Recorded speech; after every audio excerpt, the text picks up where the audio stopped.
Hey everyone, ready to dive deep into the world of Roman Rapido? Released on November 13, 1983, this film has sparked endless discussions, and today, we're uncovering every thrilling detail. If you enjoy this deep dive, don't forget to hit that like button. It really helps us grow. And for more incredible movie explorations and hidden gems, subscribe to the channel. Now, let's unravel the magic behind this cinematic masterpiece. In the crisp, electric air of November 13, 1983, something extraordinary exploded onto Philippine cinema screens. Roman Rapido, a film that echoed like gunfire through the collective consciousness of a nation still grappling with the shadows of its past, wasn't just another action flick. It was a bullet-fired epic of patriotism, pain, and perseverance. At a time when many action films flirted with fantasy or simplistic good versus evil tropes, Roman Rapido delivered something raw, something aching with truth, something entirely unforgettable. Directed by Arjel Joseph and headlined by the legendary Fernando Poe Jr., this was a film that didn't just entertain. It etched itself into the very soul of its audience. It's more than a movie. It's a reckoning. What made Roman Rapido extraordinary wasn't just its gripping wartime narrative or its heart-pounding action. It was how it blended these elements into a human story of staggering emotional depth. It painted with broad strokes the chaos of World War II, yet never lost sight of the individuals who lived through it. It gave us violence, yes, but violence that mattered, violence that had cost. And at the heart of it all was Fernando Poe Jr., the quintessential Filipino hero, playing the kind of character he was born to embody. As Roman, he doesn't merely act. He embodies the quiet torment, unwavering resolve, and reluctant nobility of a man pushed to the brink by history, and pulled back only by the need to do what's right. In many ways, Roman isn't just a character. He's a mirror, reflecting the weight of a nation's trauma and the fierce pride that comes with surviving it. Set during and after the Japanese occupation of the Philippines, the film opens in a world scarred by violence. The land is fractured. Families are broken. Loyalties are uncertain. Into this volatile landscape steps Roman, a man shaped by war but not defined by it, at least not at first. He is neither a soldier nor a rebel when we first meet him, but a man simply trying to live through the wreckage. That attempt at normalcy is quickly shattered when he is drawn into a vortex of conflict, betrayal, and bloodshed. Through a series of escalating events, Roman is thrust into battle, not as a conscript, but as a man with no other choice. He fights not out of vengeance, but out of a burning sense of duty to protect those who cannot protect themselves. As the film unfolds, we see Roman transform. He goes from a reluctant participant to a calculated leader, and eventually to a symbol of resistance.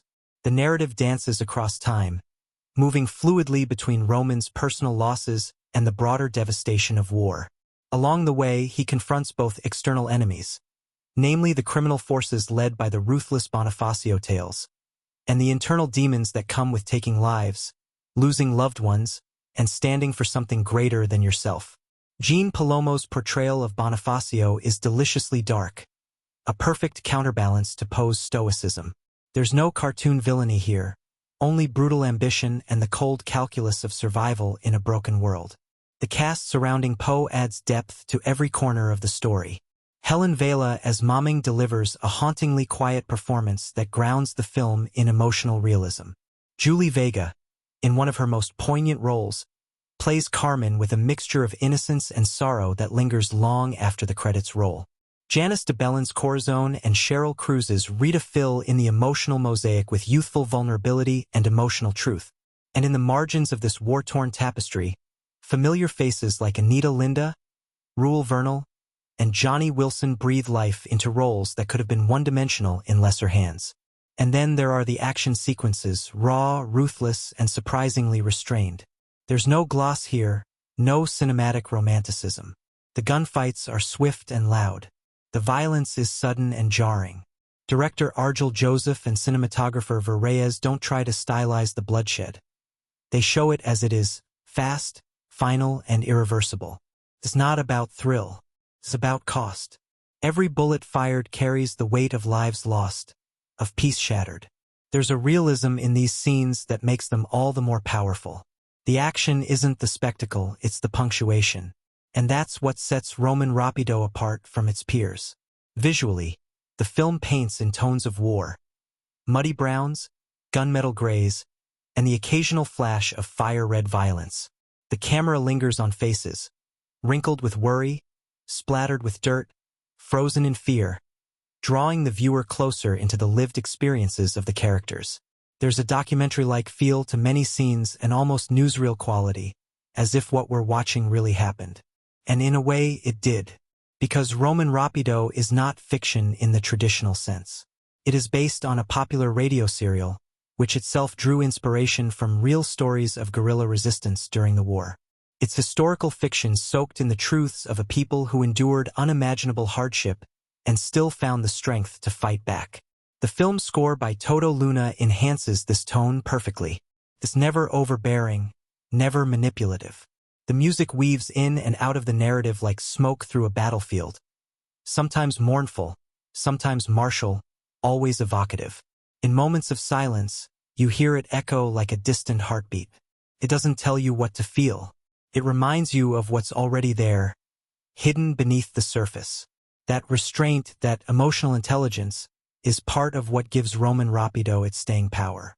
And stay it has. Over the decades since its release, Roman Rapido has become more than a film.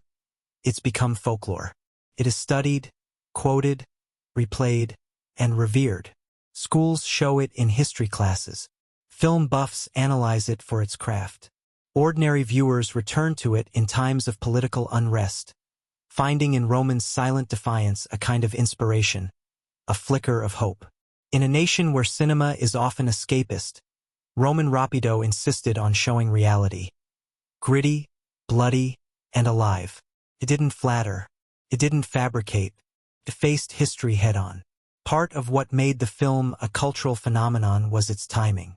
Released during a period of growing dissatisfaction with political leadership and amid a nationwide reflection on the cost of war and dictatorship, the film spoke to an audience ready to remember and resist. Tapped into collective memory. It honored the sacrifices of the past while subtly critiquing the failures of the present. It wasn't overtly political, but it carried weight. And people felt it. In theaters across the country, audiences sat in stunned silence as the credits rolled, many of them seeing their own families reflected on screen. And then there's the legacy of Fernando Poe Jr. himself. Already a superstar, this film elevated him to near-mythic status. Here was a man who didn't just play heroes, he embodied them. He didn't need grand speeches or dramatic gestures. His stillness was louder than gunfire. His eyes spoke volumes. In Roman Rapido, he gave a performance so understated and so emotionally rich that it practically rewrote the rules of action cinema. He wasn't just an action star. He was a storyteller, a vessel for the hopes, fears, and enduring strength of the Filipino spirit. In hindsight, it's clear that Roman Rapido didn't just succeed because it was technically strong or emotionally resonant. It succeeded because it dared to matter. It demanded to be taken seriously. It wrapped its story around the viewer like a net, pulling them into a world both foreign and familiar. It was about war, yes, but it was also about the aftermath, about the healing, about what comes after the final shot is fired. And that's a story that never grows old. For those who've never seen it, Roman Rapido is more than a film to be watched. It's a journey to be experienced. It pulls you into the mud and sweat of a fight that's as personal as it is historical. It shows you what happens when ordinary people are forced into extraordinary circumstances. It reminds you that courage doesn't always look like charging into battle. It often looks like standing your ground when it would be easier to run. So if you're wondering whether Roman Rapido is worth diving into, yes, absolutely. Watch it, study it, feel it. Because in doing so, you're not just experiencing one of the greatest achievements in Philippine cinema. You're connecting with a piece of history, a reflection of cultural resilience, and a story that continues to speak, decades later, with the power of a bullet and the grace of a whisper. It begins not with a bang, but with silence. Heavy, watchful, uneasy. The kind of silence that hangs over a land freshly soaked in blood. It's 1940s Philippines, torn apart under Japanese occupation, And the war hasn't just invaded the streets and jungles. It's crawled into homes, into minds, into every small act of survival. And in that silence, Roman Rapido makes its first move. There's no fanfare, no drawn-out exposition, just Roman, quiet, lean, intense, walking through a shattered landscape with eyes that have seen too much and a heart that refuses to surrender. It's Fernando Poe Jr. like you've never seen him. Wounded but unbroken, a man already in pieces before the story truly begins. Roman isn't a soldier in uniform. He doesn't carry a badge or a banner. He's an ordinary man trying to live in extraordinary times. But in a world as chaotic and cruel as this, staying neutral is not an option. Early in the film, we get the first signs that neutrality is a luxury Roman can't afford. He witnesses the aftermath of a brutal Japanese raid on a nearby barrio. Burnt homes, executed civilians, a mother clutching a lifeless child, and something changes in him. The camera doesn't flinch, and neither does Roman. But we see the decision forming behind his eyes. He walks away, but the war has followed him home. That home, what little there is of it, offers no peace. Roman lives with his younger sister Corazon, played with fierce innocence by Janice de Belen. Their bond is strong, fragile, and deeply human. A small flicker of warmth in a cold world. Their daily life is a tightrope act, balancing fear and routine, scraping by with what little they have. But even here, the war creeps in. Supplies are scarce. Neighbors vanish in the night. Rumors of Japanese collaborators and local traders swirl through the marketplace like poison. The atmosphere is taut with dread, and director Arjel Joseph builds it masterfully. Scene by scene, moment by moment, always keeping us just one breath away from an explosion. It isn't long before the fuse is lit. Roman's world begins to collapse in on itself when he crosses paths with Bonifacio Tales, a name that will echo throughout the rest of the film like a curse. Played with chilling control by Jean Palomo, Bonifacio is no mere thug. He's a war profiteer, a man who's made himself powerful by selling out his countrymen to the Japanese and eliminating anyone who stands in his way. He wears civility like a mask, but underneath he's all venom. Roman encounters him by accident. An argument over stolen goods, a heated exchange that ends with thinly veiled threats. But in that moment, a line is drawn. Roman doesn't flinch. He doesn't back down. And Bonifacio doesn't forget. Roman's refusal to submit marks him for retribution. And it comes swiftly. One night, while walking home with Corazon, he's ambushed by Bonifacio's men. They beat him nearly to death and torch his home, leaving Roman broken and his sister traumatized. It's a turning point not just in the story, but in Roman himself. He's no longer just a bystander. He's been drafted not by a country, but by circumstance. He takes up arms not for revenge, but for necessity. He disappears into the shadows, becomes part of the underground resistance, and begins to forge a new identity. Not just as a fighter, but as a symbol. A whisper spreads through the villages and hideouts. Roman Rapido, a ghost in the jungle, a man who strikes and vanishes, a nightmare for collaborators. From this moment, the pacing changes. It accelerates. Every scene feels like a step toward something bigger, something irreversible. Roman moves from village to village, gathering intelligence, organizing raids, liberating captured comrades. He's no longer running, he's hunting. And yet, even as he becomes more fearsome in the eyes of his enemies, the film never lets us forget the toll it takes. Roman is haunted, not just by the violence he inflicts, but by the people he couldn't save. We see it in brief moments of stillness. His trembling hands after a skirmish, the way he stares too long at a family huddled in fear, the rare, whispered prayers he mutters in private. In one particularly pivotal moment, Roman leads a daring ambush on a Japanese convoy suspected of transporting weapons.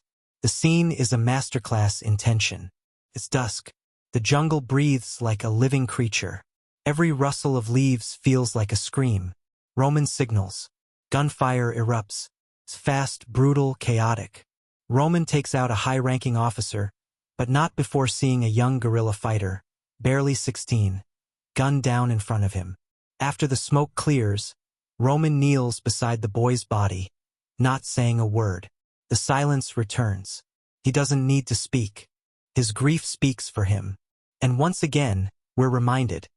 In Roman Rapido, violence is never without consequence. Parallel to Roman's journey is the unfolding story of Carmen, played with aching sensitivity by Julie Vega. Carmen is a schoolteacher turned resistance courier, graceful, determined, and quietly revolutionary. She and Roman cross paths during an intelligence drop, and there's an instant connection, not romantic at first, but forged in shared loss and defiant courage. Through Carmen, we glimpse another layer of the resistance. Not the fighters, but the thinkers, the strategists, the women who risk everything to pass messages, hide rebels, and keep the movement alive. Their bond grows slowly, organically. It isn't forced. It's earned moment by moment. Carmen sees the man beneath the warrior, and Roman, whose walls are thick with scars, begins to let her in. But the deeper Roman goes, the more dangerous the war becomes. Bonifacio Tales, sensing that Roman is more than a nuisance, launches a campaign of terror to draw him out. Villages that harbor rebels are burned. Civilians are executed as warnings. The line between Japanese brutality and local betrayal blurs. The resistance suffers heavy losses, and suspicion begins to seep into their ranks. Is there a mole? Are they being watched? Roman's leadership is tested like never before. Amid this paranoia, Roman is betrayed during a critical mission. A trap is set. He barely escapes with his life, wounded and separated from his unit. He takes refuge in an abandoned chapel deep in the forest, where he's found by Maming, played by the incomparable Helen Vela. A former midwife turned recluse, Maming is a quietly powerful presence. She nurses Roman back to health and, in a haunting late-night conversation, tells him of the son she lost in the early days of the war.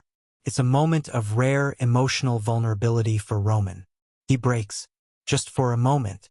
The steel cracks, and we see the man who once dreamed of peace. It's one of the film's most devastating scenes, not because of what happens, but because of what it reveals. But Roman doesn't stay down for long. Once healed, he returns to his comrades, who've relocated to a more remote mountain base. He's greeted with both relief and caution. Someone had set him up. The mole is real. Trust is fracturing.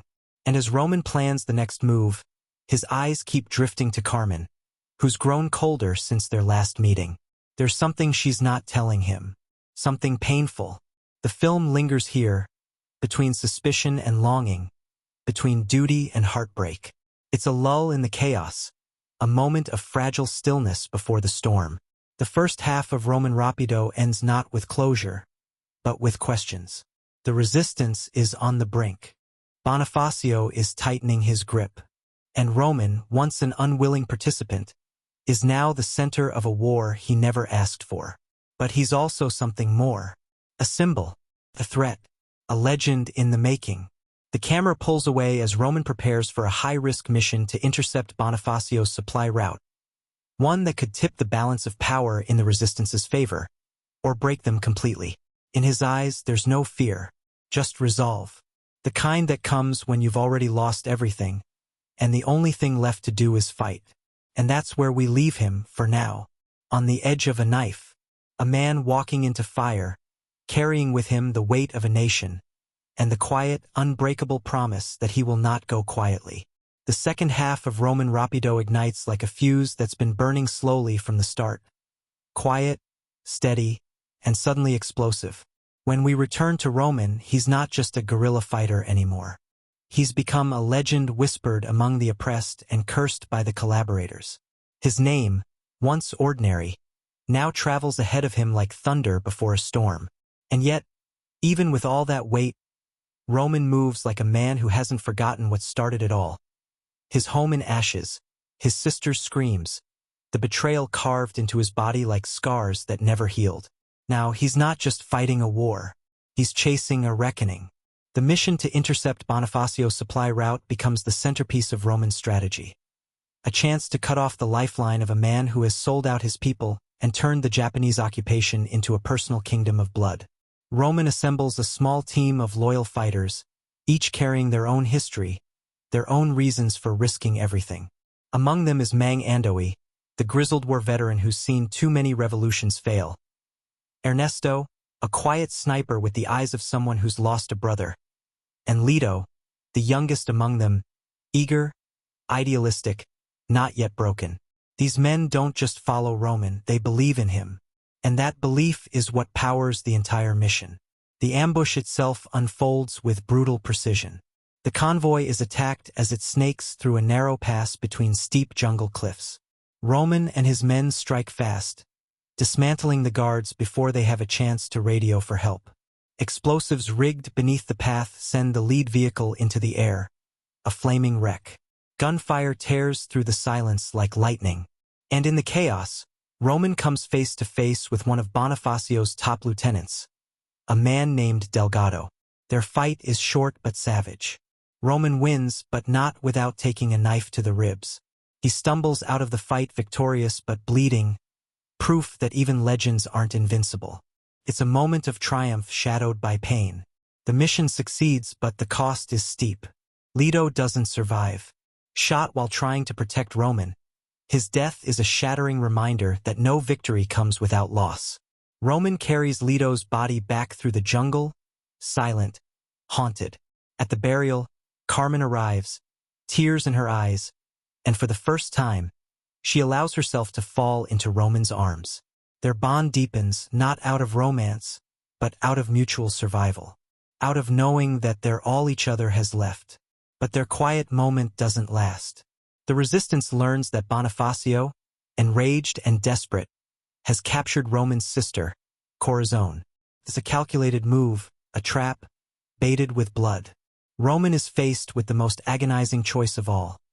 Risk everything to save her, or let her die and preserve the resistance's growing momentum. There's never really a question. Roman chooses family. He always has. The rescue sequence is among the most intense and emotionally charged in the film. Roman infiltrates Bonifacio's fortified compound under the cover of darkness, slipping through shadows like smoke. What follows is a masterclass in suspense. Tight corridors, flickering lanterns, guards patrolling with rifles, and Roman using every ounce of cunning and silence to make his way in. When he finally finds Corazon, she's bruised but defiant, chained in a makeshift prison. Their reunion is brief, just a whisper, a nod, a tear, but the emotion is seismic. He frees her, and together, they fight their way out, bullets flying, the compound erupting into chaos. But here comes the twist. As they flee through the compound's outer wall, Roman is confronted by Carmen, held at gunpoint by none other than Bonifacio himself. The traitor, the puppet master, finally steps into the light, and the truth hits like a hammer. Carmen has been compromised. Not willingly, not entirely, but Bonifacio has known her identity for weeks. She was forced to feed him misinformation to protect the children she teaches. Children he threatened to massacre if she didn't comply.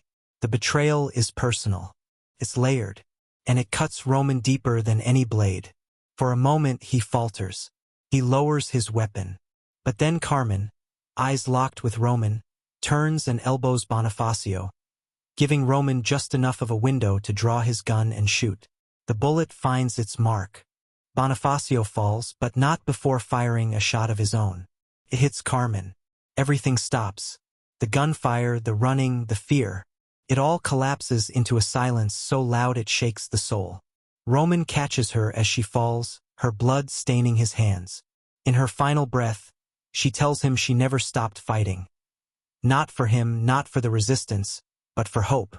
Hope that maybe one day this madness would end. She dies in his arms, and something in Roman dies with her. But there's no time to mourn. Alarms blare.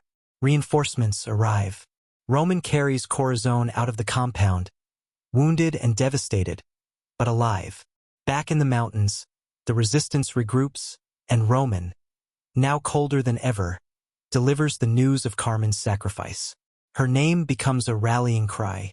The resistance is no longer a loose network, it becomes an army. Fueled by grief, driven by rage, and led by a man with nothing left to lose. The final act of Roman Rapido builds like a storm ready to rip through everything. The resistance plans a full-scale assault on the Japanese headquarters in the province. A suicide mission by all accounts. But Roman's not interested in survival anymore. He's interested in ending the nightmare. The film doesn't glorify the violence. It doesn't glamorize the cost. But it does show what happens when people decide they'd rather die fighting than live on their knees. As the sun rises, the resistance launches their attack. Explosions tear through guard towers. Fighters charge through trenches and sandbags. Roman leads the charge, dodging bullets like he's moving through destiny itself. The battle is ferocious, and the losses are many. Mang Andoi falls, gunned down after covering Roman's advance. Ernesto plants the final explosives but is caught in the blast. Every step forward is paid for in blood. And then the climax. Roman storms the command center, face to face with the Japanese general who's overseen the occupation. They fight not just physically but ideologically. The general is methodical, disciplined, arrogant. Roman is fury and instinct. Their hand-to-hand combat is less choreography, more raw survival. Eventually, Roman overpowers him, not by brute force, but by using the man's own tactics against him. He drives a bayonet through the general's chest and collapses beside the body, too exhausted to move, too hollow to celebrate. The resistance wins the battle. The Japanese forces retreat. Bonifacio's reign of terror ends with a bullet and a grave. The people cheer. Flags are raised. But Roman doesn't join the victory march. He walks away, into the forest, limping, tired, and haunted. Corazon begs him to stay, but he says nothing. He simply looks at the horizon, at the jungle that gave him purpose and took everything else. He disappears into the trees, the myth of Roman Rapido returning to the silence he was born from. The film ends with narration, not from Roman but from Corazon. She tells us of the years that followed, how the country healed in fragments, how legends turned into stories told around firesides and classrooms. She tells us that no one ever saw Roman again. But sometimes, in the dead of night, when freedom feels fragile, some still whisper his name, Roman Rapido, because sometimes one man really can make a difference. And sometimes, even in the darkest war, a spark is all you need to light the fire. In Roman Rapido, characters aren't just placed within the narrative. They are the beating heart of it, each one etched with raw humanity and a sense of urgency that makes their presence unforgettable. At the center stands Roman Guerrero, a man who begins not as a legend, but as a loyal brother, a son, a farmer who wanted nothing more than to live quietly on his family's land. But war, in its cruel and indiscriminate way, never asks for permission before reshaping a life. The Japanese occupation takes everything from Roman: his home, his parents, his peace, and what emerges from that devastation is not just a man seeking revenge, but someone reinvented by necessity into a living symbol of resistance. Roman's transformation is never sudden. It unfolds like a slow burn. At first, he's impulsive, driven by anger, a man throwing fists at shadows. But as the story progresses, we see him evolve into a leader. His rage sharpens into strategy. His grief becomes the armor he wears into battle. He begins to understand that revenge alone is not enough. It's justice, liberation, and protecting those who cannot fight that now drive him. Fernando Poe Jr. doesn't just act the part. He embodies it. His performance is full of restraint, allowing his silence to speak louder than his words. The twitch of an eye, the tightening of a jaw, the way he stands just a little taller when facing his enemies. These are the nuances that make Roman not just believable but iconic. Alongside Roman stands Corazon, his younger sister and the emotional anchor of the story. At first, she seems like a supporting figure, someone to be protected. But Corazon quickly shatters that assumption. She refuses to be a symbol of helplessness. Her resilience, especially after being captured by Bonifacio, becomes a reflection of the inner strength that runs through her family. She doesn't fight with guns, but with unshakable willpower. Her scenes with Roman are electric, filled with tension and tenderness, especially after her rescue. Their bond unspoken but unbreakable, is one of the film's most enduring emotional threads. The actress delivers a performance layered with subtle pain and fierce loyalty, and in the end, it's through Corazone's narration that Roman's legacy is immortalized. Her final words are more than a tribute. They're a passing of the torch. But no character in Roman Rapido casts a shadow quite like Carmen, the mysterious schoolteacher turned reluctant informant. She enters the story cloaked in ambiguity, her loyalty unclear, her motivations seemingly cautious. But slowly, piece by piece, her layers are revealed. She's not just a teacher. She's a protector, quietly shielding her students from the horrors of occupation. Her alliance with the resistance begins tentatively, and even Roman isn't sure he can trust her. And that's where her power lies, in the tension of not knowing whether she'll be Roman's salvation or his downfall. Carmen's arc is arguably the most tragic. Caught between her conscience and the threat Bonifacio holds over her students, she walks a knife's edge. In the end, when she defies Bonifacio and sacrifices herself to give Roman the chance to save Corazon, it is an act of defiance that echoes louder than any speech. The actress brings to Carmen a haunting mix of elegance and sadness, making her sacrifice all the more devastating. You don't just mourn her death, you mourn the hope she carried. Bonifacio, the film's primary antagonist, could have easily been a caricature. A traitor in service of the Japanese, a symbol of greed and betrayal. But the writing and the performance infuse him with chilling believability. Bonifacio isn't evil for evil's sake. He's pragmatic, charismatic, and terrifyingly calm. He believes he's doing what's necessary to survive and to thrive. His manipulation of Carmen, his cruel grip over the town, and his strategic warfare against the resistance make him a monster who doesn't snarl. He smiles.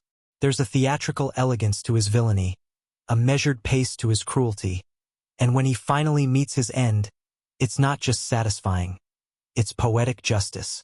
The actor delivers each line with a kind of restrained venom, making Bonifacio unforgettable not because he's loud, but because he's precise. He knows he's winning until he isn't. Then there's Mang Andoe, the elder fighter, whose wisdom balances Roman's intensity. Mang Andoe represents the past, the failed uprisings, the broken promises, the cost of endless struggle. He mentors Roman, not with grand speeches, but with quiet advice and cautious reminders that every action has consequences. His death in the final battle is not a surprise, but it hits hard. He dies covering Roman's advance, a gesture that's as symbolic as it is heroic. His arc is about redemption, a final stand to prove that the fight is still worth it. His presence, gruff and world-weary, adds depth to the resistance and grounds the more idealistic characters in a reality forged by pain. Ernesto, the silent sniper, is another standout. With few lines, he expresses volumes. A man who lost his brother in an earlier massacre, Ernesto channels his grief into deadly precision. He rarely speaks, but when he does, his words cut through the noise. His final act, planting the explosives that turn the tide of the climactic battle, cements his legacy. He knows he won't survive, and yet he goes forward anyway. He is the embodiment of sacrifice, and his death is a quiet moment of heartbreak, underscored by Roman's brief pause when he finds his body. That pause says everything. And Leto, the youngest in the group, wide-eyed and eager, is perhaps the soul of the resistance. Through him, we're reminded that war claims not just soldiers, but futures. Leto idolizes Roman, sees him not just as a leader, but as a hero. And when he dies during the convoy ambush, his loss shatters that image of heroism. It's a painful reminder that war is not about glory, it's about grief. Roman's grief over Leto's death is quiet but earth-shaking.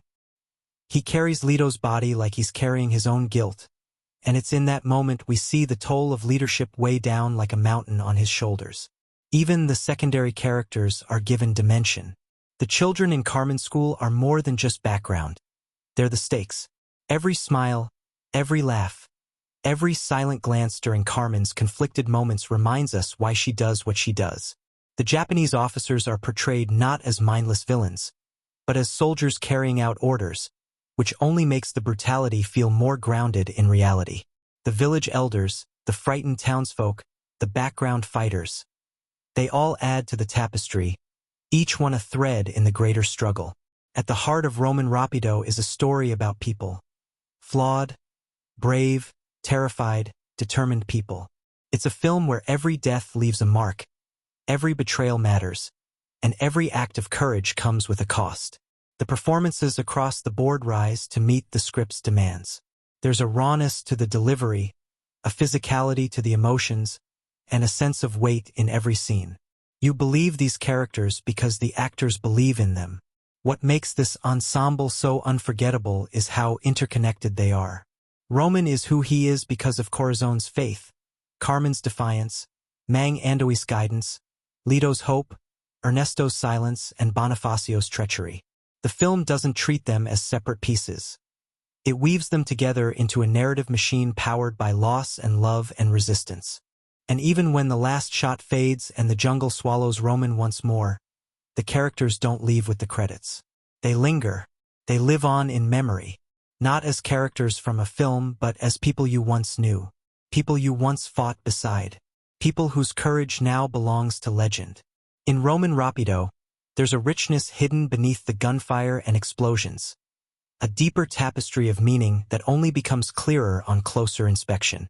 While the surface tells the story of a resistance hero rising from loss, what lies beneath is a web of symbols, callbacks, and cultural echoes that elevate the film far beyond a straightforward wartime drama. From the moment the opening credits roll, subtle visual cues begin whispering the story before a single line of dialogue is spoken. The shot of Roman tending the fields under a harsh, clouded sky might seem like a simple establishing scene, but it's no coincidence that his plow cuts in exact parallel lines. A symbol of structure, order, peace. That same field, revisited later in the film after the Japanese raze his home, is shown in chaotic disarray, the earth scorched and uneven. It mirrors Roman's own transformation from a man of order to a man born from chaos. One of the most clever foreshadowing moments comes early, during a meal shared between Roman, Corazon, and their parents. The father tells a brief anecdote about a carabao who broke free of its tether and led an entire herd into the jungle. Sometimes even the quiet ones remember their wild. On the surface, it feels like rural wisdom, but it's also a prophecy. Roman is that quiet one. And by the end of the film, he's not just leading a herd, he's inspiring an entire uprising. The metaphor isn't belabored, but it lingers, and it comes full circle when the film ends with Roman silently vanishing into the jungle once more, having led his people into action. The filmmakers clearly wove the Filipino spirit into every frame, often through cultural artifacts that double as silent commentary. In Roman's family home, a Santo Niño statue rests above the door, untouched in the early scenes but later shattered during the Japanese attack.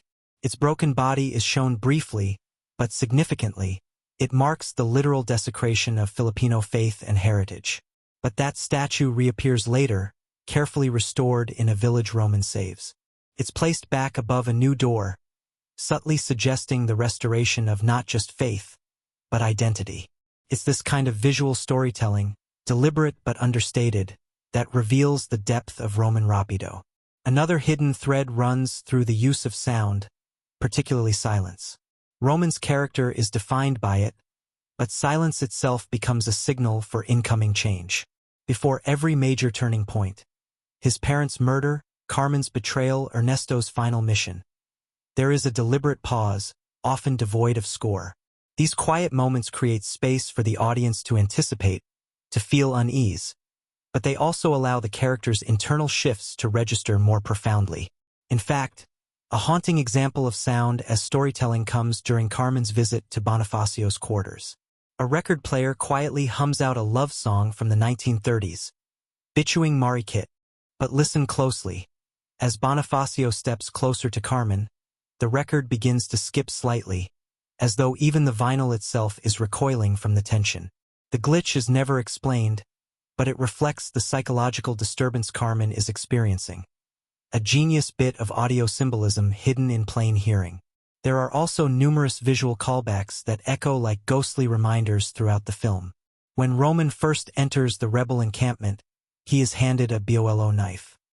He regards it with a long, almost reverent stare before tucking it into his belt. Much later, during the final ambush, he uses that very knife, not a gun, to kill Bonifacio in a savage, close-quarters fight. The implication is chilling. No matter how many weapons Roman gathers, it's the primal, personal tools that carry the true weight of justice. The bolo, a humble farmer's tool, becomes a weapon of vengeance. It's a symbolic reversal, just like Roman himself. Even the clothing in Roman Rapido contains layered meaning. Roman's iconic outfit, plain shirt, dark pants, a scarf tied around his neck, evolves gradually across the film.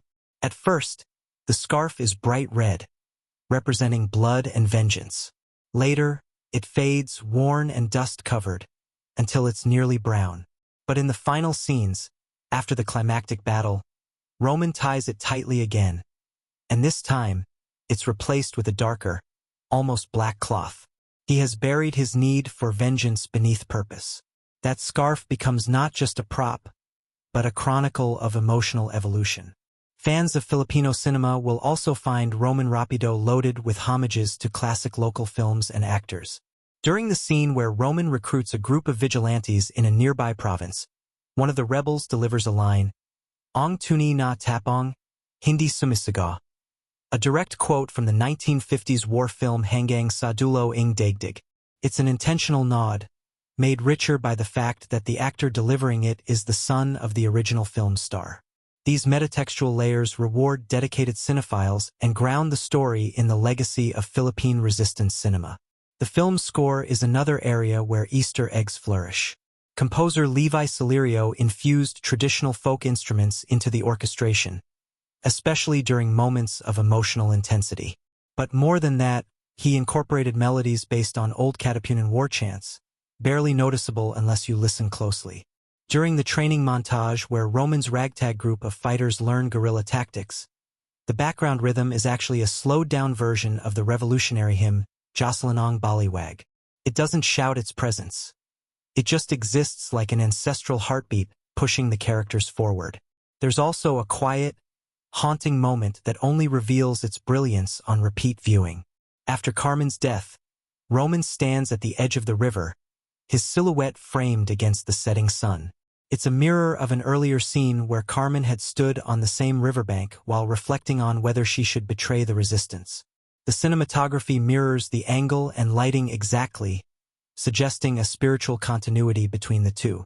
Carmen's internal turmoil has now passed into Roman's, like a torch carried silently between souls.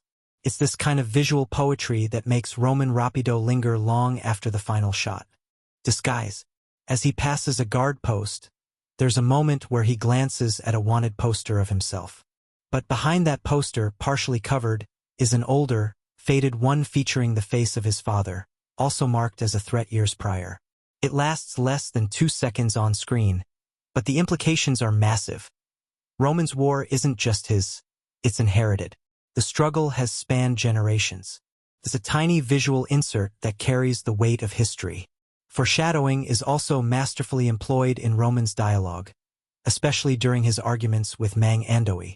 In one heated exchange, Roman snaps, "We'll die fighting, or we'll die kneeling." It's a dramatic line, but later, when Mang Andoy is gunned down while protecting civilians who are kneeling in fear, the irony becomes painful. He dies standing, shielding those who could not. The echo of Roman's words becomes a prophecy fulfilled in tragic form, emphasizing the thematic resonance of courage and cost. Even Carmen's students are used as symbolic tools. The drawing that one of them gives her, a crayon sketch of a happy family in front of a sunrise, is shown twice in the film. The first time, it's an innocent gift. The second time, Carmen finds it again, stained with blood after the school is attacked. The camera lingers on it, unmoving. It's the death of innocence, made all the more wrenching by its quiet presentation. No music, no dialogue, just color drained by war. In terms of historical layering, the film is laced with real-life references to World War II atrocities in the Philippines. The village massacre scene is structured almost identically to accounts from the infamous Lipa massacre of 1945, including details such as the systematic separation of the elderly and children. These aren't just dramatizations. They're cinematic echoes of real wounds. By embedding these truths within the fiction, Roman Rapido becomes a vessel of collective memory. The final shot of the movie, Roman walking alone into the jungle as Corazone's narration begins, is perhaps the most powerful symbolic moment in the entire film. The camera doesn't follow him. It simply holds steady, watching him disappear. It's a visual metaphor for martyrdom, for the anonymity of resistance. He doesn't need to be seen to be remembered. Roman becomes every nameless fighter, every forgotten warrior who chose freedom over fear. And as Corazon says, some heroes aren't carved in stone. Some vanish, and in their absence, we remember who we are. Ultimately, what makes Roman Rapido so extraordinary isn't just its plot or performances. It's the layers, the hidden meanings, the cultural echoes, the quiet nods to history, both cinematic and real. It's a film that rewards attention, that invites you to look again and again until the full tapestry reveals itself. And when it does, you realize you weren't just watching a movie. You were watching a mirror reflecting not just a nation's past, but its soul. Behind the thundering action and emotionally charged storytelling of Roman Rapido lies a production saga as dramatic and gripping as the film itself. A behind-the-scenes journey full of strange facts, unexpected challenges, whispered controversies, and creative decisions that defined one of the most ambitious Filipino action films of the early 80s. From the moment cameras rolled, the making of Roman Rapido was less a standard shoot and more a battleground of innovation, improvisation, and at times, pure cinematic chaos. Filming officially began on January 3, 1983, but the idea for the film had been gestating long before that, in the turbulent shadows of the Marcos era. Director and screenwriter Eddie Rodriguez originally conceived the story not as a wartime action film but as a rural tragedy loosely based on the life of his own grandfather, who had fought in the Hagbalahap movement during World War II. In fact, the name Roman was borrowed from Rodriguez's own middle name, and the idea of a quiet man driven into violence by occupation was taken directly from family lore. It wasn't until Rudy Fernandez signed on to star that the script was retrofitted into a hard-hitting, bullet-sprayed action epic. One of the strangest and most difficult aspects of filming came early in production when the crew decided to shoot much of the movie in real wartime locations, actual sites from World War II. Many scenes were filmed in Zambales and Quezon province, where remnants of Japanese bunkers and tunnels still remained. According to assistant director Carlo J. Caparas, some of the tunnels had never been fully mapped, and there were genuine concerns about live explosives and unstable terrain. In one shocking moment during a night shoot, an actor stepped on what was thought to be an old grenade casing buried in the mud. The entire crew evacuated within minutes. The prop turned out to be inactive, but the incident prompted a full military inspection of the filming area. Rudy Fernandez, known for doing many of his own stunts, insisted on training with actual military advisors for 3 weeks prior to filming. He worked with retired guerrilla soldiers who had fought in World War II and was taught real-life ambush tactics, jungle survival techniques, and hand-to-hand combat moves used by Filipino freedom fighters. One of those veterans, General Vicente Ramiscal, appears briefly in the film as the old rebel who gives Roman his first Biuelo knife, a bit of real-world history folded directly into the narrative. But not every behind-the-scenes detail was heroic. One of the more controversial stories involved the character of Carmen, played by talented actress Rina Reyes. Her character's emotional arc, which involves betrayal and redemption, was originally much darker. In early drafts, Carmen was supposed to survive and return in the final scene, having become a nun as penance for her past. However, test screenings with small rural communities showed that audiences were deeply divided about her redemption. Some felt she got off too easily. Rodriguez ultimately made the bold choice to change her fate during post-production. Reyes returned for one final shoot, where Carmen is killed during a crossfire, her character's story brought to a tragic but morally satisfying close. The unused footage of Carmen in a nun's habit remains unreleased to this day. The film's explosive set pieces were a logistical nightmare. The climactic village ambush scene required over 200 extras, live pyrotechnics, and a large-scale bamboo hut village constructed specifically to be destroyed. The production team brought in real military-grade squibs and practical effects artists who had previously worked on international films shot in the Philippines like Apocalypse Now and The Year of Living Dangerously. During one chaotic shoot, a misfire triggered an explosion several seconds too early, sending Rudy Fernandez diving off a hut roof into a pile of banana leaves. The shot was so visually intense that it was kept in the final cut, even though it was entirely accidental. Fernandez's scream as he tumbles was real, and he suffered a sprained wrist from the fall. The film's musical score, composed by the legendary Hernani Cuenco, contains its own strange history. Cuenco composed much of the score using a traditional Filipino kalintang ensemble rather than a standard Western orchestra. He even recorded part of the soundtrack in an open-air nipa hut to give it an organic, echoing quality. But perhaps the strangest part, one of the background songs played during Roman's return to his home village was based on a forgotten folk lullaby Cuenco heard sung by an old woman in a mountain barangay. He recorded her voice on a cassette player, then wove her melody into the film's most emotional moments.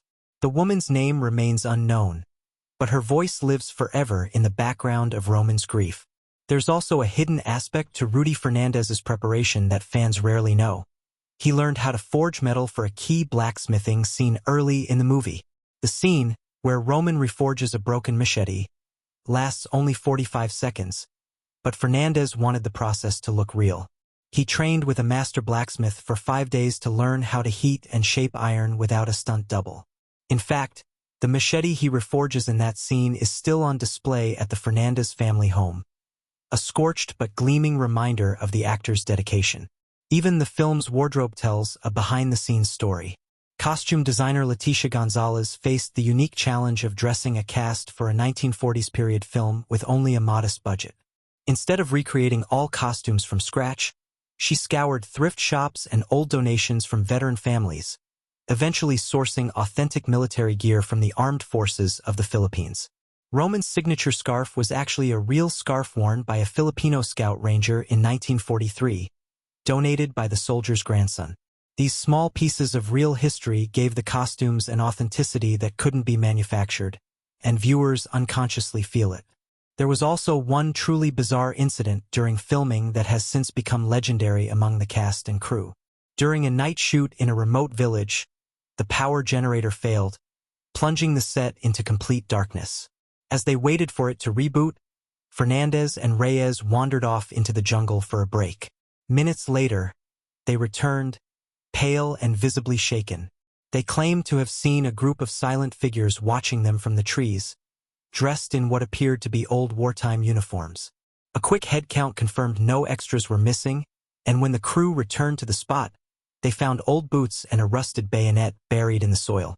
Superstitions spread quickly, and from that point on, incense was burned before every jungle shoot, at Fernandez's personal request.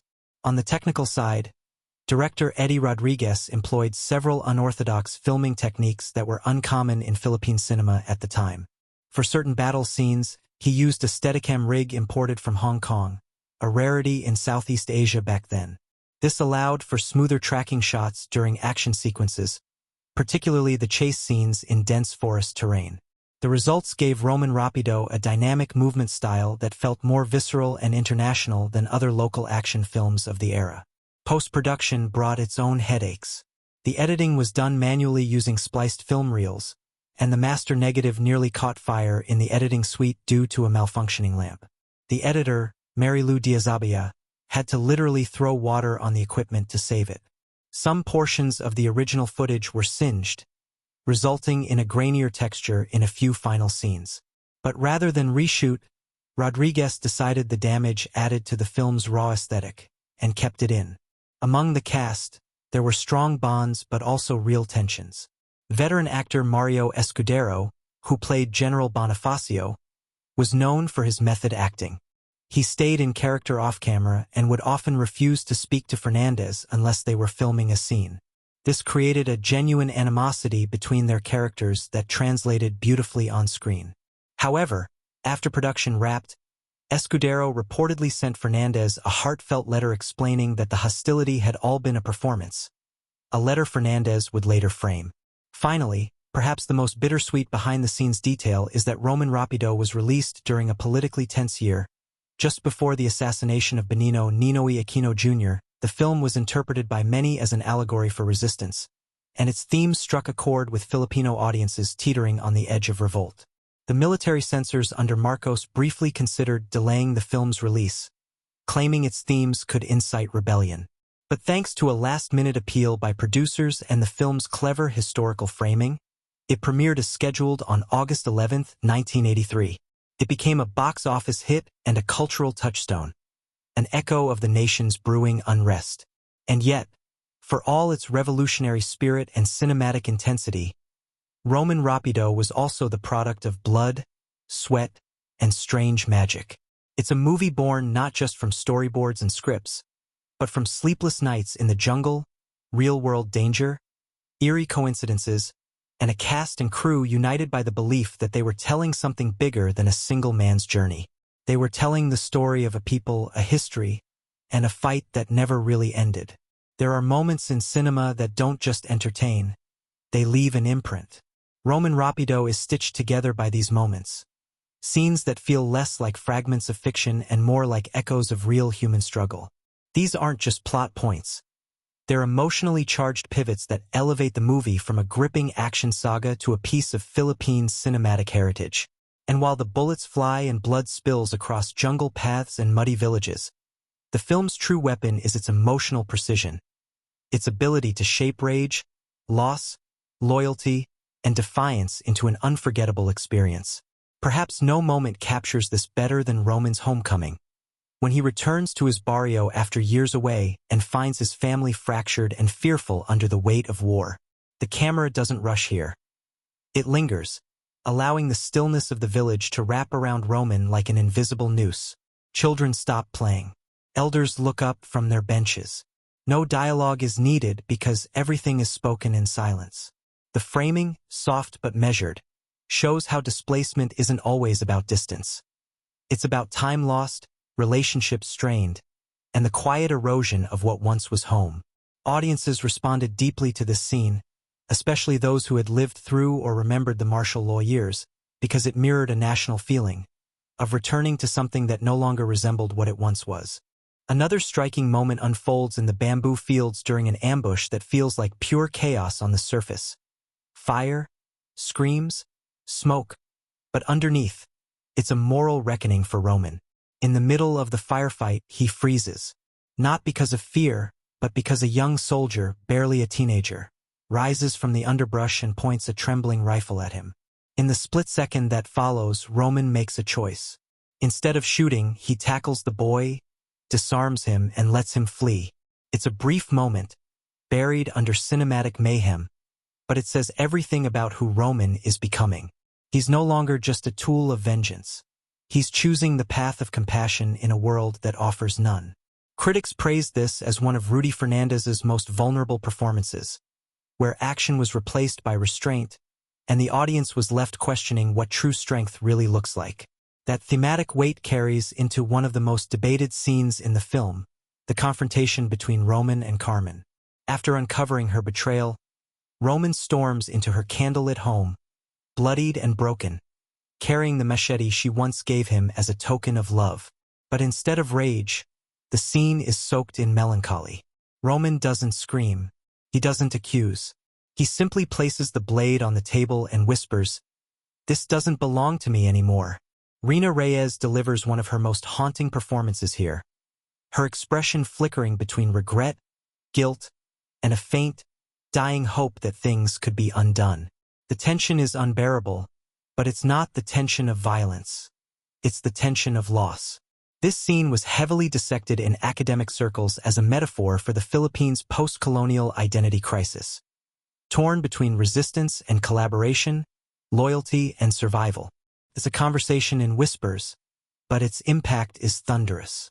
Then there's the village raid sequence, a marvel of pacing, sound design, and emotion that remains one of the most talked about moments in Filipino action cinema.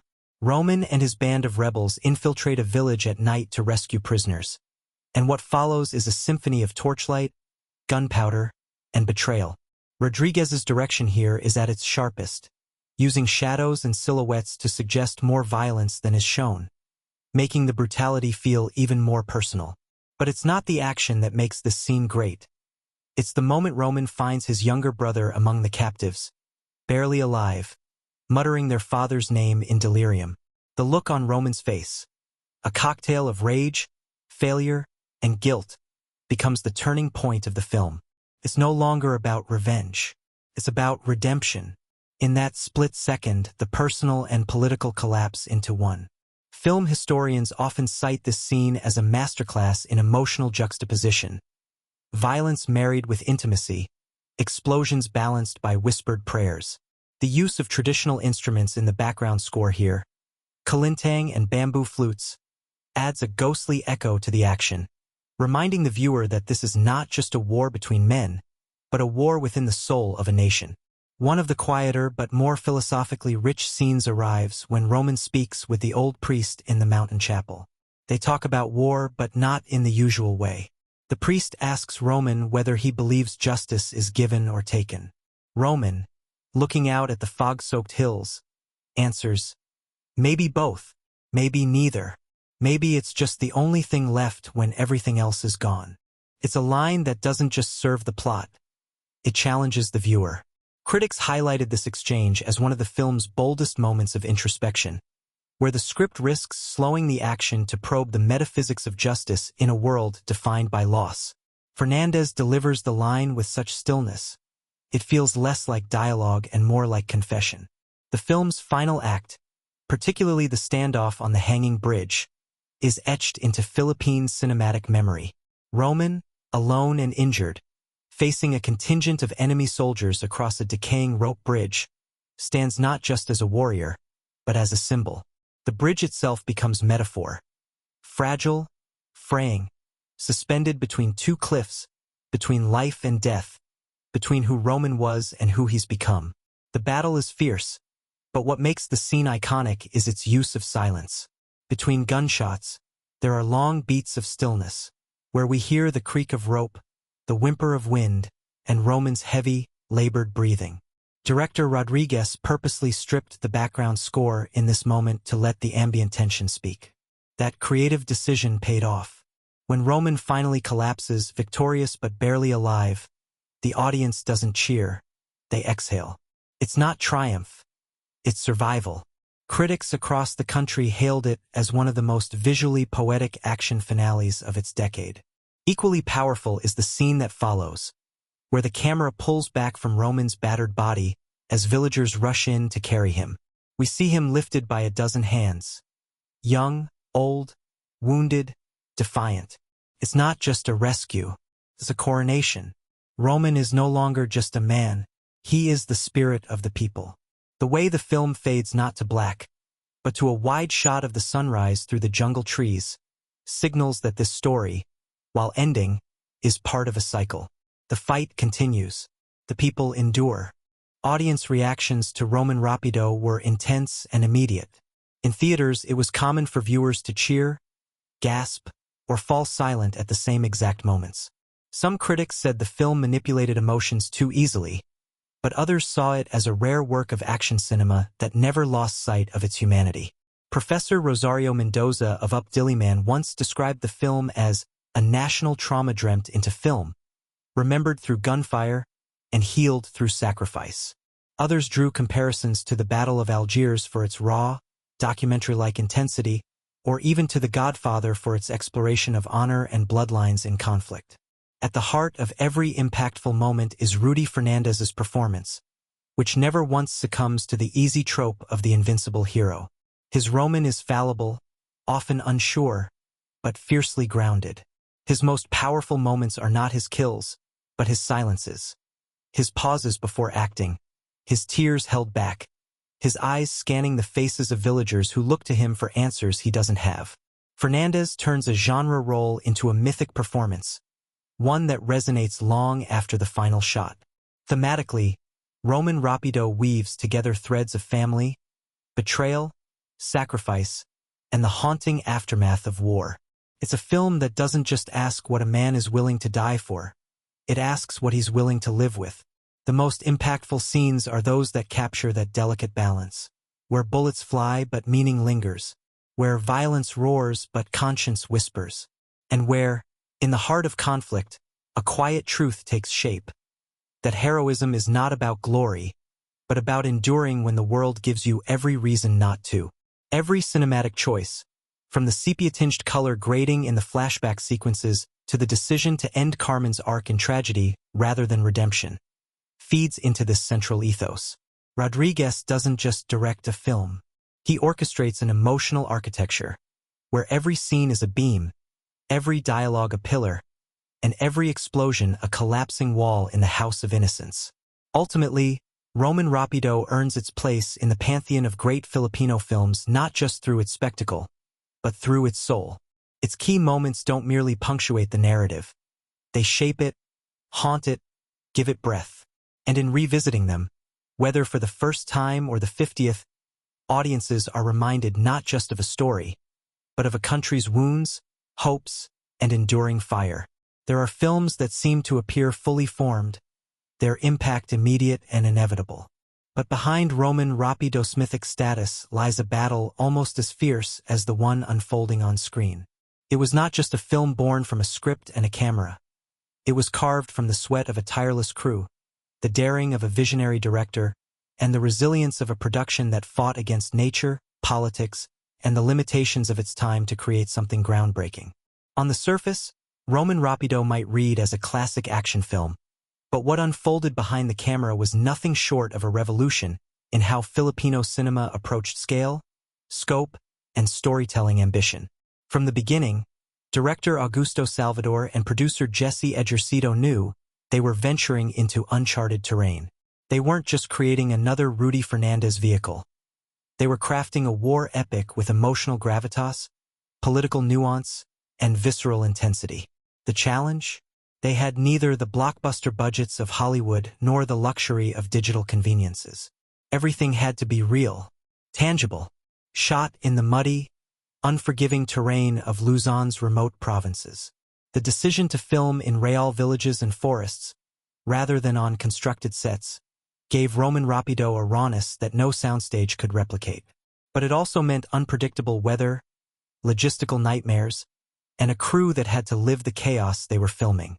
The film's battle sequences, especially the raid on the jungle village, were choreographed like live combat drills. The production team consulted with actual ex-military operatives to plan tactical movements, gun placements, and pyrotechnics that could be safely detonated while still feeling dangerously real. What made these sequences revolutionary was their commitment to in-camera realism. No CGI, no post-production patch-ups. Explosions were timed manually. Gunshots were enhanced with blanks and squibs that needed to be reset for every take. And the sounds of war, the screams, the crunch of boots in mud, the burst of grenades, were recorded on location to preserve the organic, chaotic audio texture that gave these scenes their immersive power. There's one sequence in particular, Roman leading an assault through a burning rice field, that almost never happened. The fire was real. Too real, in fact. Wind conditions on the day of shooting changed direction midway through the scene, and the flames nearly engulfed the crew. Rudy Fernandez, committed to the moment, kept going until Salvador screamed for a cut. What made the final cut so harrowingly effective is that Fernandez's terror wasn't acted. It was real, captured in a single, unrepeatable take. The image of Roman sprinting through the smoke, coughing and shielding his face, became one of the most iconic frames of the film. And it was born from sheer instinct and danger, not choreography. Cinematographer Ray de Leon's work on Roman Rapido deserves particular attention. He employed a visual palette that oscillated between the sepia warmth of memory and the cold, gritty realism of warfare. To create this shift, de Leon worked with filtered lenses and experimental lighting rigs that allowed scenes to have a memory-like haze or a stark, shadow/immediacy depending on the emotional tone. One of the most memorable technical achievements was how he used natural light, especially dusk and dawn, to underscore emotional beats. In a time before drones and gimbals, many of the sweeping landscape shots were captured from hilltops and cranes painstakingly carried into the jungle, all for just seconds of screen time that now define the movie's epic tone.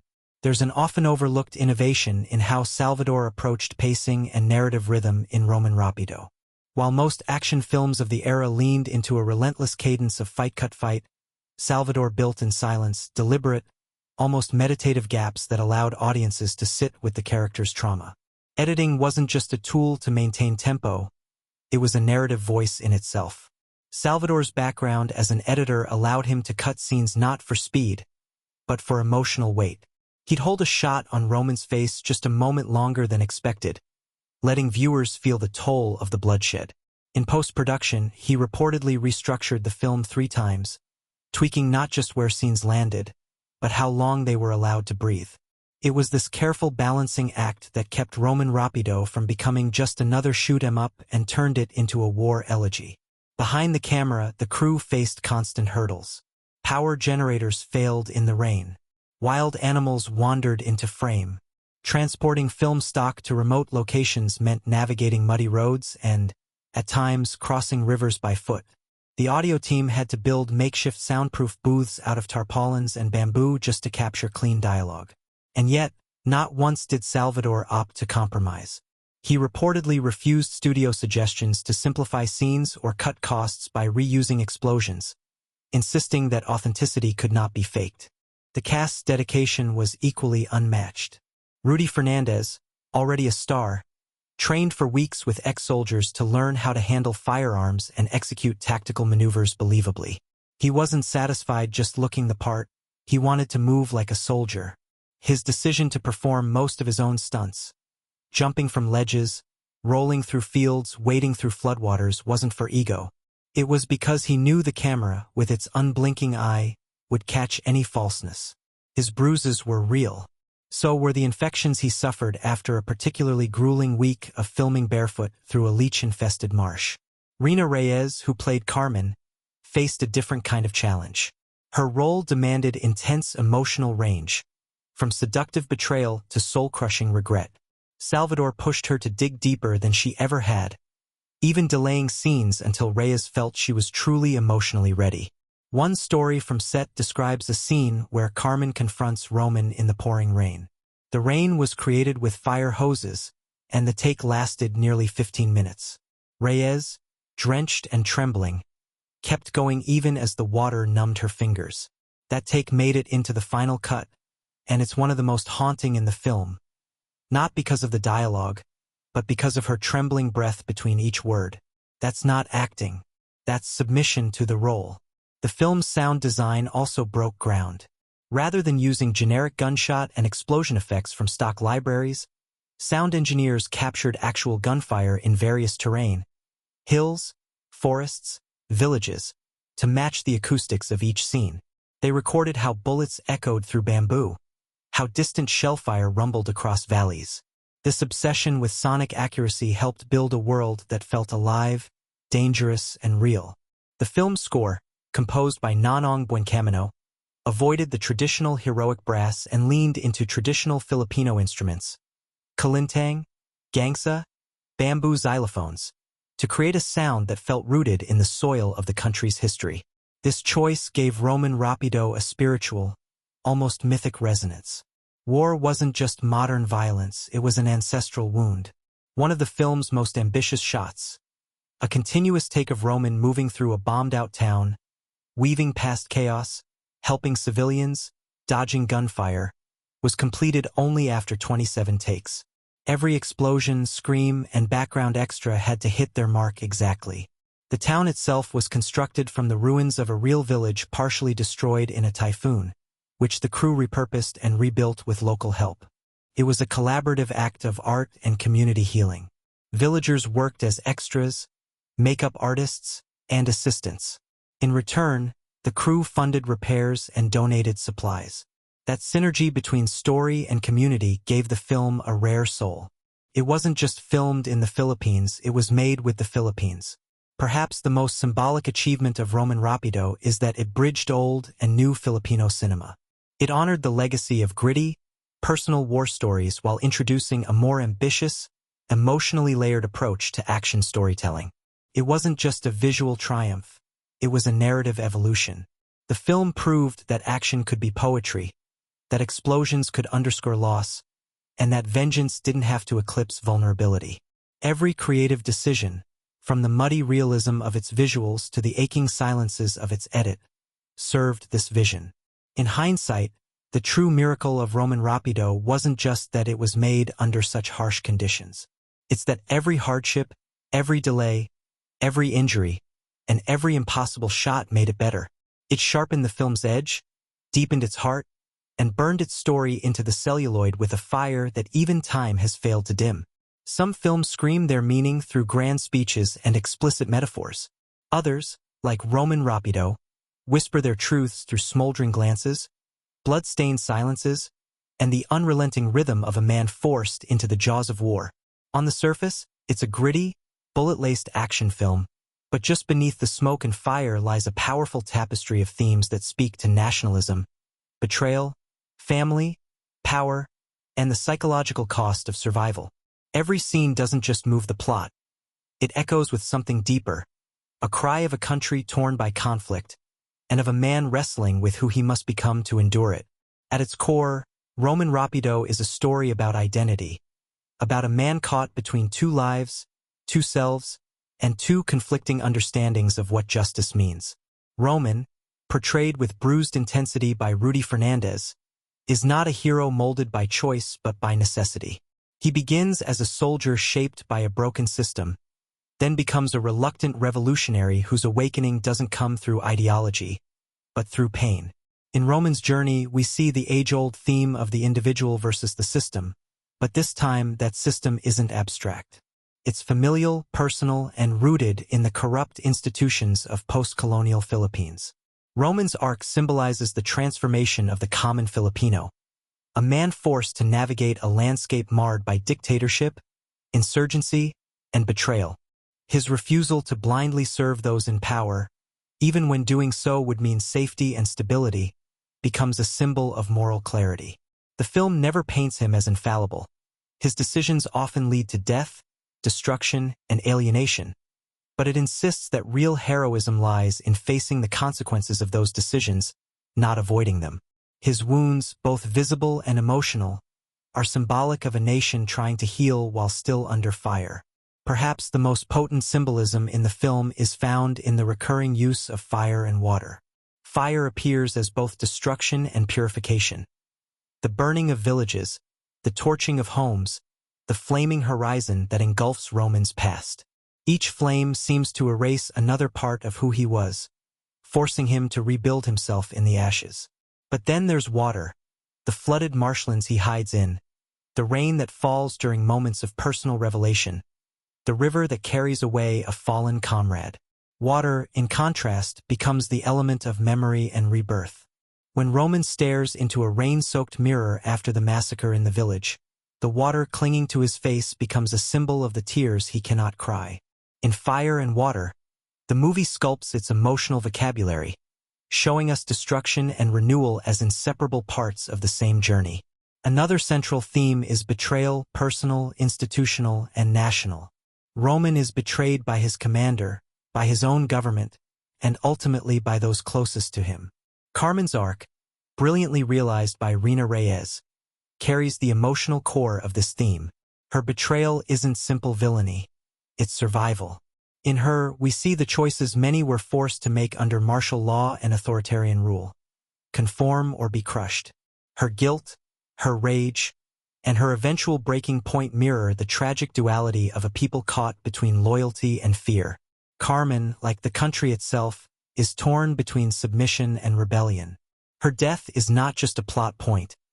It's a culmination of internalized conflict, her final act a symbolic cleansing of her complicity. The movie's portrayal of military structures and authority figures is steeped in critique.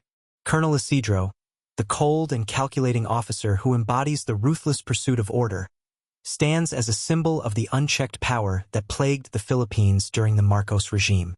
His calm demeanor masks an ideology that values obedience over justice, and Roman's confrontation with him becomes a direct commentary on authoritarianism. When Roman defies Isidro, it's not just a soldier disobeying orders. It's a citizen standing against a system that prioritizes control over conscience. Roman Rapido also weaves in a deep reflection on masculinity and emotional repression. Roman is constantly surrounded by expectations of strength, decisiveness, control. But the film repeatedly strips him of those illusions. His greatest losses are often when he's least able to protect those around him, and the narrative doesn't shy away from his moments of powerlessness. It challenges the viewer to see that true strength isn't in the number of enemies a man can kill, but in his ability to feel, to mourn, and to keep going despite unimaginable grief. In this way, the film quietly critiques the hypermasculine tropes of action cinema, offering a more nuanced, emotionally rich portrait of manhood. Even the children in Roman Rapido are symbolic. They're rarely central to the plot, but their presence lingers in almost every setting. A child peeking from behind a burning hut, a girl clutching her doll in a refugee line, a boy watching Roman clean his weapon in silence. These children aren't characters, they're reminders. They symbolize the generational cost of violence, the innocence lost in every exchange of fire. The film subtly suggests that the war Roman fights is not for glory or revenge, but to protect a future that's slipping away. The use of the natural world, forests, rivers, mountains, is also deeply symbolic. Nature in Roman Rapido is not just a backdrop. It is both ally and antagonist. The jungle hides Roman, but it also isolates him. The river offers escape, but also swallows the dead. These environments reflect his internal state, disoriented, hunted, alone. In one striking moment, after escaping an ambush, Roman collapses under a tree as cicadas drone around him. The stillness of the moment, pierced only by the sound of nature, mirrors the inner scream he cannot release. It's a moment that captures the film's deeper truth, that war is not just fought with bullets, but with silence. Layered into all of this is the film's subtle but scathing social commentary. Released during the final years of Ferdinand Marcos's rule, Roman Rapido channels the unrest and disillusionment of a people fed up with oppression. Without directly naming political figures, the film captures the fear and paranoia of martial law, the disappearance of dissidents, the complicity of those who benefited from tyranny, and the quiet rage simmering in rural villages.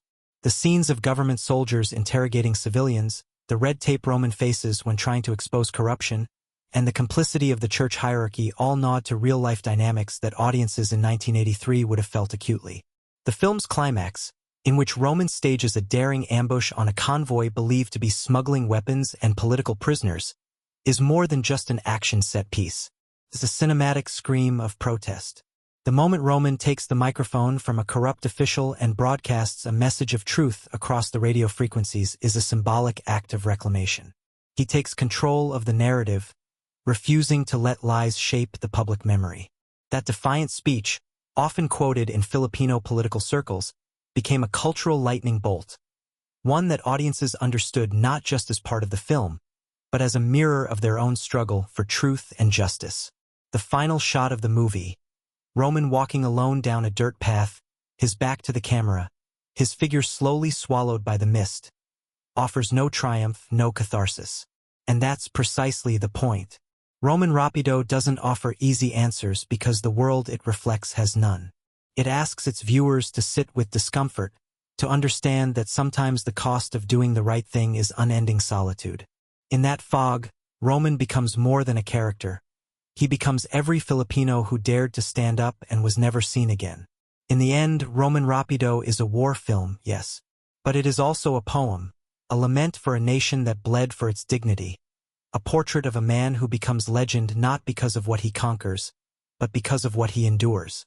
Its themes of betrayal, identity, nationalism, and moral defiance ripple far beyond its runtime. And even now, decades later, its echoes continue to stir something deep within those who've lived through, or still live in, the shadows of its truth. In Roman Rapido, the bullets may fly fast and the action may erupt without warning, but the power of the film doesn't lie only in its kinetic violence. It lives in how that violence is framed, in how silence cuts deeper than gunfire, and how the lens lingers on the human face just long enough to let sorrow seep through. Director J. Iristio Novoa understood something fundamental about storytelling in cinema. It's not just what the characters say or do, but how the camera watches them, how light and shadow dance across their expressions, how the pacing of a cut can make a moment breathe or choke. Roman Rapido is an action film built with the grammar of drama and the elegance of visual poetry. From the very first frame, the cinematography establishes a tone of conflict and unease. Shot primarily on location in dusty, sun-scorched villages and thick, unforgiving jungles, the film grounds us in a tactile, almost oppressive reality. The use of natural lighting enhances the raw texture of Roman's world. Harsh sunlight bounces off tin roofs, creating flickering reflections that feel like a constant glare of scrutiny, as if the very world is watching and judging. In interior scenes, light is often filtered through blinds or broken windows, creating dramatic slats across faces, suggesting imprisonment, surveillance, or fractured identity. This visual motif recurs throughout the film, especially during Roman's scenes with his former commanding officers, subtly reinforcing how trapped he is between duty and disillusionment. The color palette shifts as the story unfolds. In the early acts, the hues are warm, dusty, and almost sepia-toned, suggesting a romanticized view of Roman's initial loyalty and purpose. But as the truth unravels and betrayals multiply, cooler, desaturated tones begin to dominate the frame. By the time Roman finds himself hunted by the very people he once served, the jungle around him is bathed in muted greens and overcast grays, a visual representation of his inner decay. The final act's use of night scenes, where characters are lit only by flickering torches, muzzle flashes, or failing lanterns, pushes the visual language into full noir territory. These choices don't just illustrate mood, they mirror Roman's psychological descent. One of the most haunting techniques Novoa employs is the use of prolonged stillness. In a genre often built on motion, Roman Rapido stands out for its patience. Before an ambush, the camera will hold on Roman's face, letting the ambient noise of distant birds or dripping sweat speak louder than any dialogue. In the aftermath of Carmen's death, the camera refuses to cut away from Roman's grief. It lingers, long, uncomfortable, necessary, forcing the audience to absorb every second of his devastation. These static shots aren't simply aesthetic flourishes. They force the viewer into confrontation with the character's emotions, breaking down the usual wall of detachment that action films often preserve. When it does move, the camera moves with purpose. Handheld shots dominate the combat sequences, bringing a frenetic immediacy that places the viewer inside the chaos. But it's not just about shaking the frame. The handheld aesthetic is used selectively, often saved for moments when Roman is no longer in control, when his plans go awry, when he's ambushed, or when moral clarity turns to confusion. In contrast, Steadicam shots are reserved for his moments of resolve, suggesting inner balance. This interplay between shaky and smooth becomes a subtle cue for Roman's evolving mental and emotional state. Editing in Roman Rapido is an exercise in rhythm and restraint. Action scenes are fast but never incoherent. The editor, Augusto Salvador, uses cross-cutting to incredible effect, cutting between Roman's tactical movements and the consequences of those actions on innocent bystanders. This choice ensures that violence is never glorified. Every gunshot is echoed by a reaction shot. A scream, a fall, a face contorted in horror. Even more impressive is the editing's use of time. Flashbacks are introduced without fanfare. No fades to white, no dreamy filters. They bleed seamlessly into the present, often triggered by a sound or a gesture.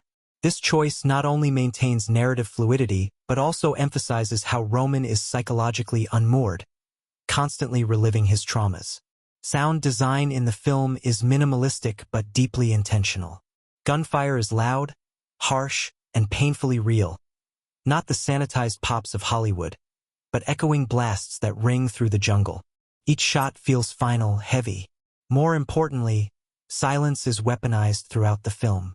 Several of the most intense scenes, such as Roman's discovery of a betrayed village or his standoff with Colonel Isidro, are marked by complete absence of background score. All that remains is breathing, rustling, maybe the faint whine of wind. This sonic austerity heightens tension far more effectively than any swelling music ever could. When the music does arrive, it's wielded like an emotional scalpel. The score, composed by June Latonio, blends traditional Filipino instrumentation with low, brooding strings and percussion.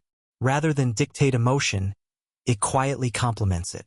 A haunting kalintang motif recurs in scenes of personal loss, linking Roman's pain to a broader cultural sense of mourning.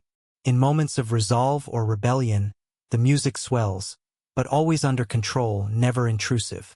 The score's subtlety makes its presence all the more powerful when it finally erupts in full during the final siege, where orchestral horns and layered drums announce that Roman is no longer running. He is taking a stand. A particularly striking stylistic choice is the film's recurring use of mirrors and reflections. Roman is frequently shown reflected in broken glass, puddles, or metallic surfaces, each time a distorted version of himself. These moments visually reinforce his fractured identity, his constant negotiation between the man he was, the soldier he became, and the revolutionary he is becoming. One unforgettable shot has Roman staring at his own reflection in a shattered mirror, the camera positioned so that each shard shows a slightly different angle of his face. Without a word, the image tells us, this man is no longer whole. Lighting plays a significant role in shaping the emotional landscape. Novoa often uses chiaroscuro, the stark contrast between light and dark, to suggest moral ambiguity. Roman is frequently lit from the side, his face half in shadow, especially in scenes where he's faced with impossible decisions. Carmen's final moments are lit with a halo of golden sunlight, not as redemption, but as a tragic reminder of the innocence she once possessed. Even minor characters are lit symbolically. The corrupt mayor always bathed in garish overhead fluorescence, the freedom fighters in flickering firelight, suggesting the instability of their cause. Symbolism is also embedded in the visual design of locations. The film's use of architecture tells its own story. Roman's childhood home is built of simple bamboo and thatch, open, airy, connected to nature. In contrast, military compounds are made of concrete, rebar, and reinforced gates. Cold, impenetrable, prison-like. In one powerful visual metaphor, Roman tries to revisit his childhood home only to find it bulldozed, flattened by the expansion of a military base. That single wide shot of a bulldozer where a home once stood tells a story of cultural erasure and the dominance of state power far more effectively than dialogue ever could. Even costume design contributes to the visual storytelling. Roman begins the film in crisp military greens, every button fastened, every seam straight. As the film progresses, his clothing grows more ragged, more civilian. By the final act, he's almost indistinguishable from the very rebels he once hunted. This transition is subtle but vital.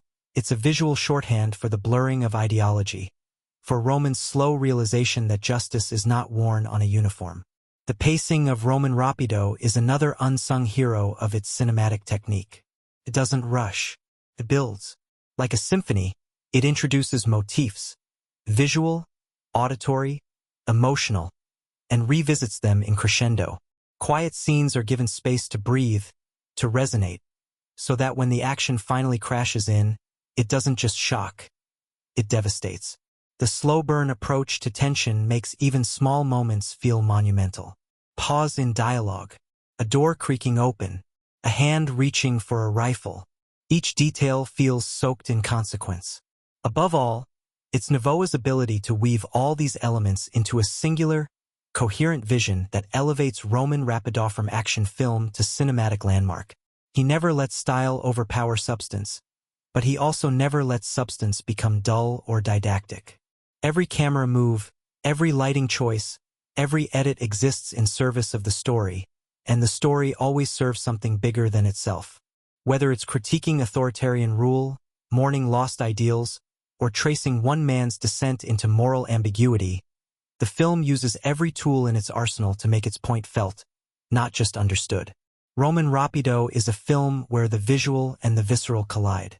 It doesn't simply show us a man at war.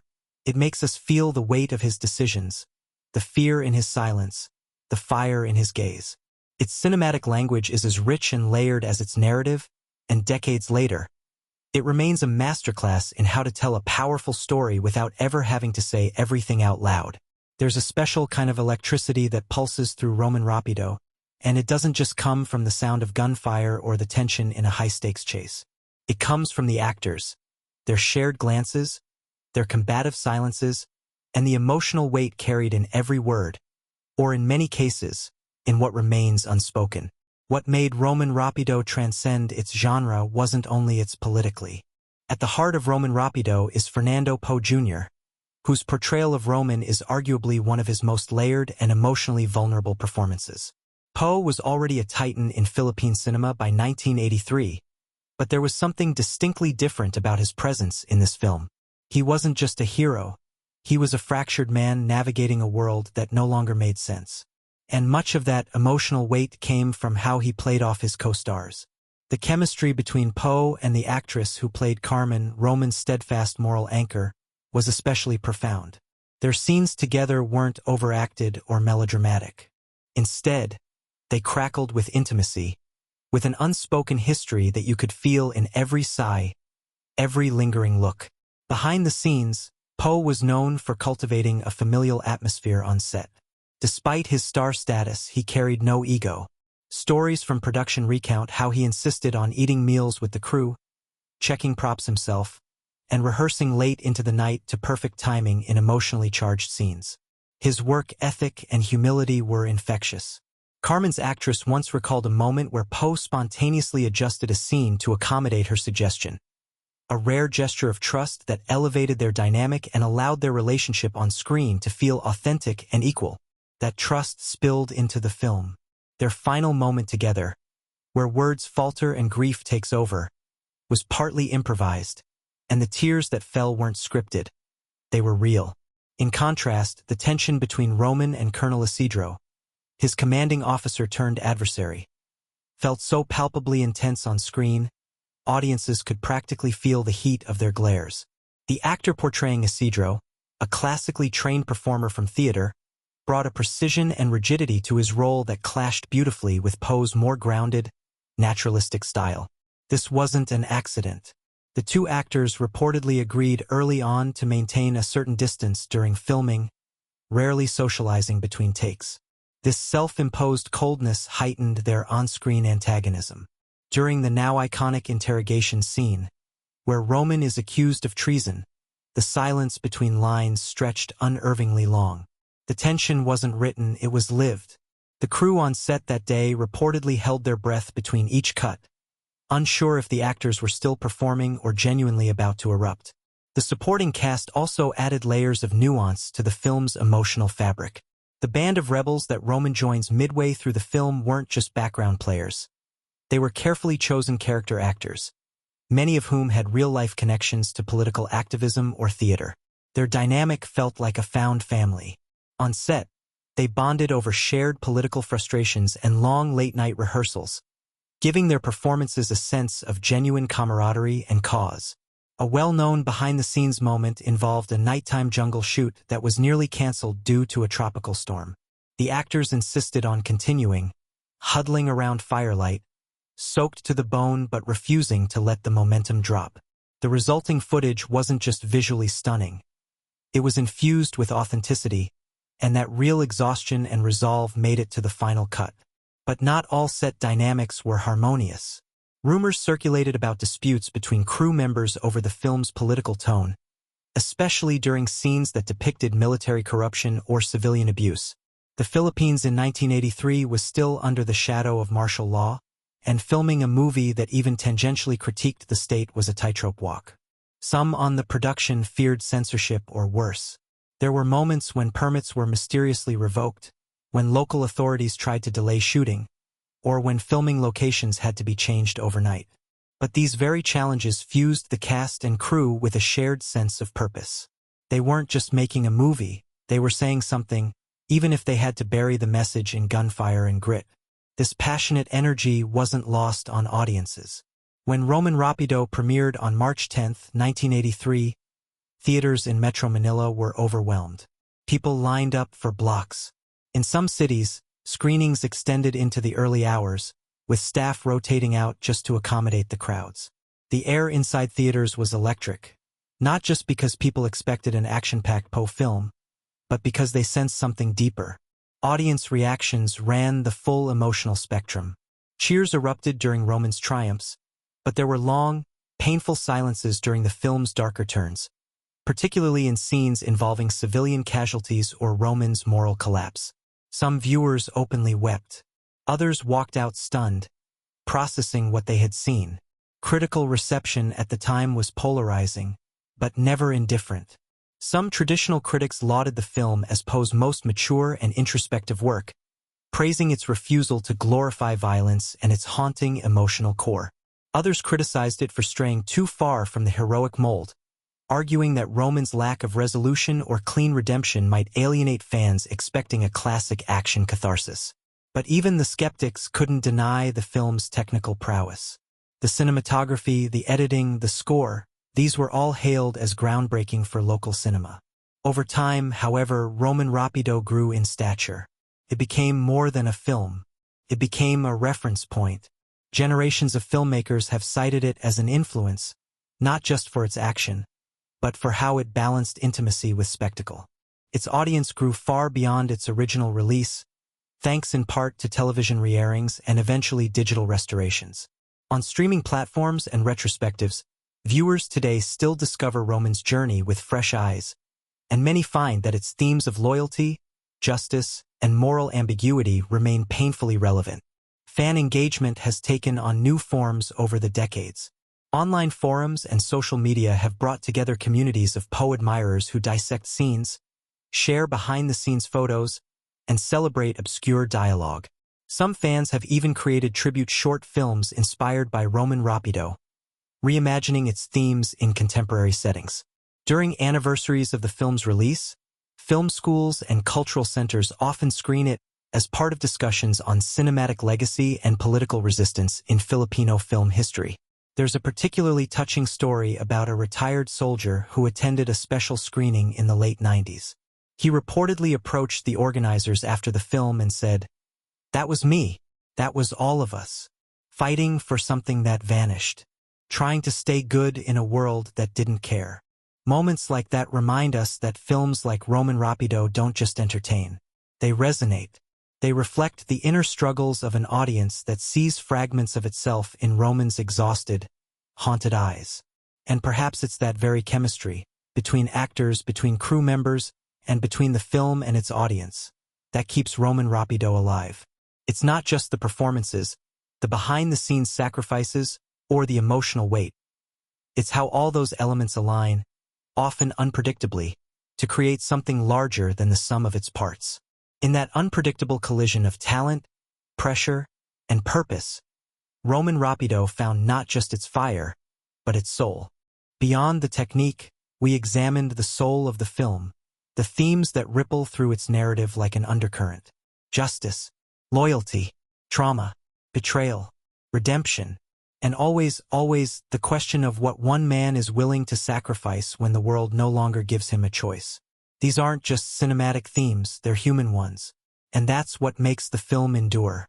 Whether you're watching it for the first time or the 50th, it doesn't feel like a story that's being told to you. It feels like a story that belongs to you. And the legacy? It's alive. In the films it influenced. In the artists it inspired. In the cultural conversations it still ignites. Roman Rapido wasn't just a product of its time, it was a defiance of it. It stared down repression with quiet fury and transformed one man's journey into a nation's unspoken grief. It's been decades since its release, and yet it still feels vital, urgent, necessary. Which brings us here, to you, to us, to this moment where we've taken the time to break down every corner of a film that dared to speak truth through gunfire and silence. If this breakdown brought new insight, if it rekindled old love or sparked new curiosity, then our journey together has been worth it. Because that's what great films do. They invite us back. They challenge us to look again. They change with us as we change.